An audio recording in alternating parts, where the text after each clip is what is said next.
June 8th marked the midterm anniversary of the governing National Democratic Party NDP since their re-election in 2015. Speaking in the House of Assembly on June 6, Premier and Minister of Finance Dr. D. Orlando Smith states that he's proud of the accomplishments of his administration so far in the health and financial services sectors, such as the public-private partnership launched this year in the form of BVI Finance Limited to bolster the financial services. The Premier, whose leadership has been under sustained criticism in recent times, concedes that there is quite a lot more to be done, adding that he will make a more significant statement shortly. One of the most significant things for the people of this country was the introduction of the National Health Insurance Program. And when I speak to people all over this country, I recognize that they too, everybody, is very happy and very pleased and grateful. That is something that this government was able to bring to fruition. Of course, there are a lot of things like the infrastructure that we've done. There's the business development programs, which has been happening as well. I think that's particularly important, Madam Speaker, because we recognize that we'd like to expand the nature of the economy. It is good that we have two term pillars, but we wanted to do more, and that's why we placed a lot of focus in the past couple of years on business development, small and medium-sized enterprises. Meanwhile, a fiery Minister of Education and Culture and at-large Representative Myron Walwyn articulates that the government must be commended for its development of the People's Hospital, National Health Insurance Scheme, infrastructural projects, as well as advancements in education and employment, despite what he describes as mistakes, though he did not elaborate on those mistakes. But when you look at the report card of this government, Madam Speaker, this government has something good to report. Madam Speaker, you look at that hospital that we have there and the continued improvement in the service being offered at the hospital. Anybody tells me that that is not improvement, I don't know if they know what improvement is. You have the National Health Insurance, Madam Speaker. Yes, we had some feeding pains with it, and we're going to continue to have some.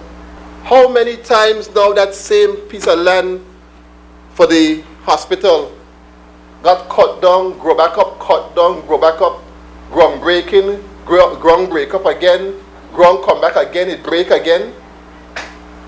And now I would say, Minister, and I'm going to hold you to your promise because I know you're a man of your promises, that by December that place will be ready over in Virgin Gorda for the good people over there. There is progress in the country, and you have some out there talking about education and how nothing is happening in education. What a wicked set of people. I'm going to be extremely proud during the graduation ceremonies coming up. I want to be very proud of the one particularly for the technical school in Barbers Bay.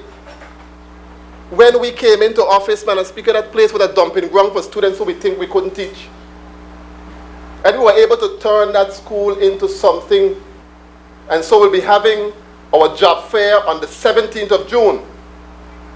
We're already reaching out to employers who worked with us on the first job fair and apprenticeship program, where the government will pay half of the salary for about 3 to 6 months, and the employer will pay the other half to try to get our young people working and moving again. There's been much talk out there to make it look as if this grade 12 didn't work well. All because we had to put the students up at the H.M. Community College. What is wrong with that? You got to have the most qualified graduates leaving secondary education in the history of this country at the upcoming graduation this month, Madam Speaker. And I'm asking the people to pray for us. To pray for us, because we need prayer. We need prayer. I'm asking the people as well, Madam Speaker, to do your research. You have some people who could tell lie, you know. Arguing that though tourism continues to thrive and the last 2 years have been difficult, particularly in the financial services, Minister Walwyn asserts that there should be less criticisms and more building of the Virgin Islands and Virgin Islanders. We have a tendency to look at the Virgin Islands where we live, we seem to look at it in a vacuum. If we continue to fight, create trouble, have nothing good to say about each other, but then when persons come in from outside and take up positions in the country, we start to make noise. Well, you have to build your own people up.